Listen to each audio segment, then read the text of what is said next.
انسان اسے کہتے ہیں جس میں نطق ہو، جس میں عقل ہو۔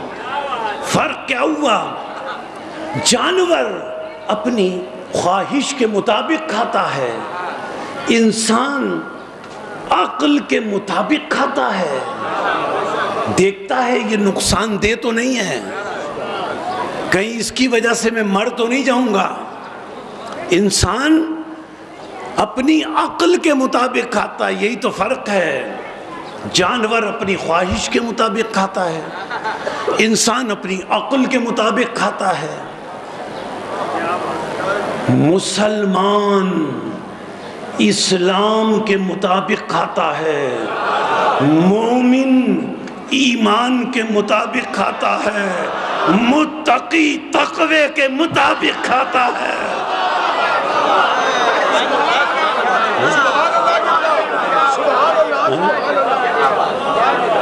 کھاتے سب ہیں،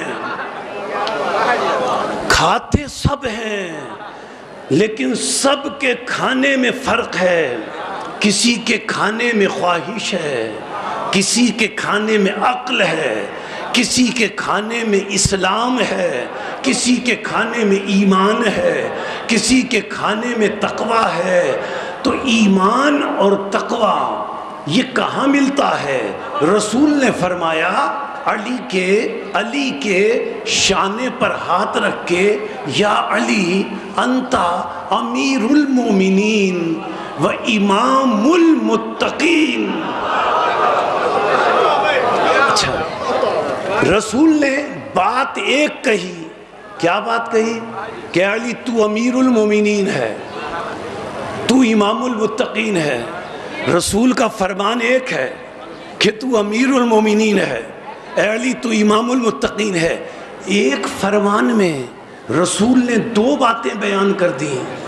ایک تو علی کی فضیلت بیان کر دی کہ علی مومنین کے امیر ہیں اور متقین کے امام ہیں، اور دوسرے رسول نے مومن اور متقی کی تعریف بتا دی۔ رسول نے بتایا مومن اسے کہتے ہیں جو علی کو امیر مانے، اور متقی اسے کہتے ہیں جو علی کو امام مانے۔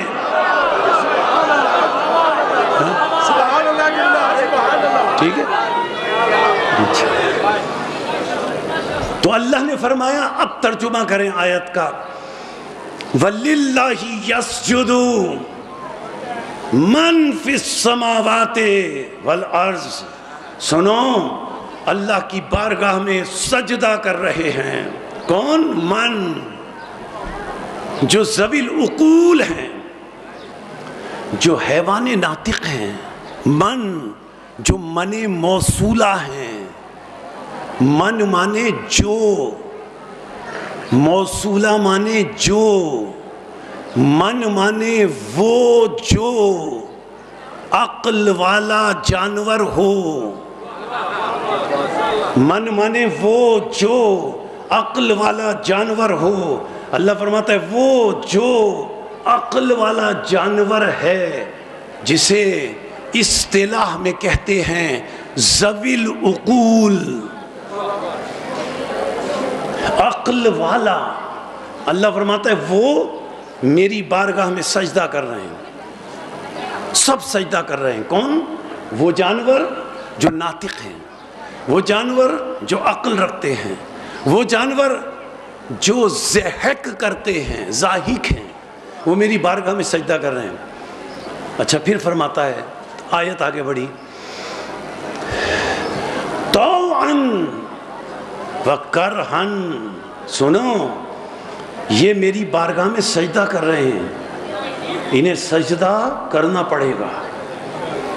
اللہ فرما رہا ہے انہیں سجدہ کرنا پڑے گا، یہ سجدہ کر رہے ہیں طوعاً، چاہے یہ میری اطاعت کرتے ہوئے خوشی سے سجدہ کریں،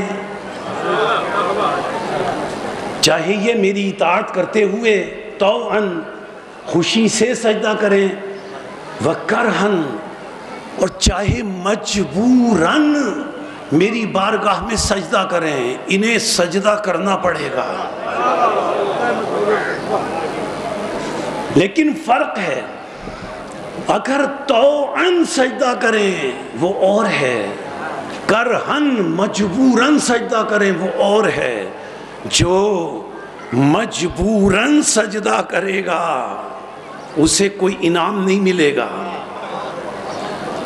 جو کرہن سجدہ کرے گا اللہ کی طرف سے اسے انعام اور اکرام نہیں ملے گا۔ لیکن جو طوعاً سجدہ کرے گا، خوشی سے سجدہ کرے گا، رغبت سے سجدہ کرے گا، اللہ کی طرف سے انعام و اکرام ملے گا۔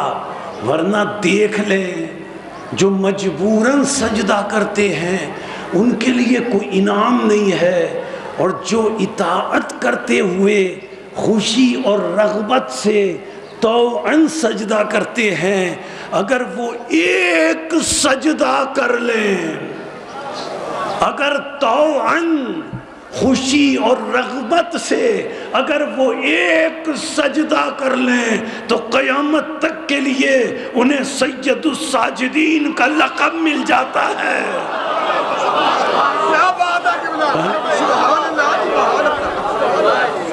قیامت تک سید الساجدین کا لقب مل جاتا ہے۔ اور آیت آگے بڑھی، وَظِلَالُهُمْ بِالْغُدُوِّ وَالْآصَالِ، اللہ فرماتا ہے ان کے سجدے پر ہی کیا انحصار ہے۔ وَظِلَالُهُمْ آیت کا عجیب جز ہے، وَظِلَالُهُمْ بِالْغُدُوِّ وَالْآصَالِ، ان کے طوعاً اور کرہن سجدے پر ہی کیا انحصار ہے۔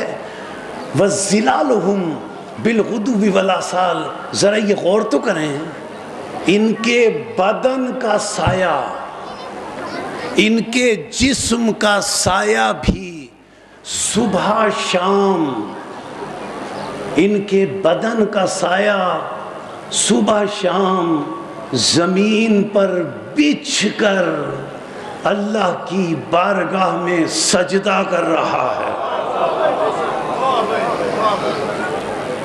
زمین پر بچھ کر ان کے بدن کا سایہ اللہ کی بارگاہ میں سجدہ کر رہا ہے۔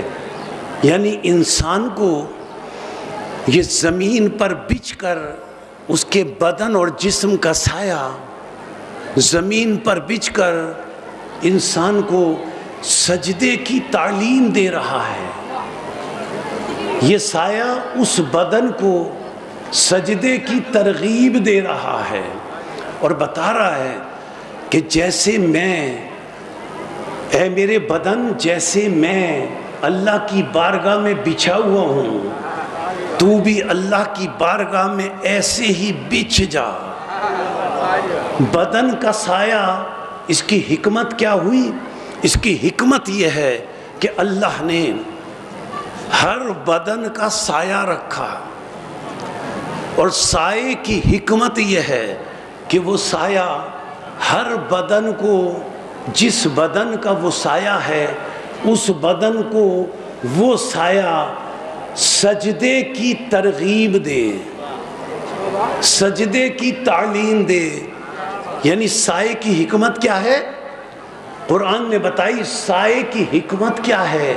سائے کی، ہر بدن کا سایہ جو ہے اس کی حکمت یہ ہے کہ وہ سایہ اپنے بدن کو سجدے کی ترغیب دیتا ہے، سجدے کی تعلیم دیتا ہے۔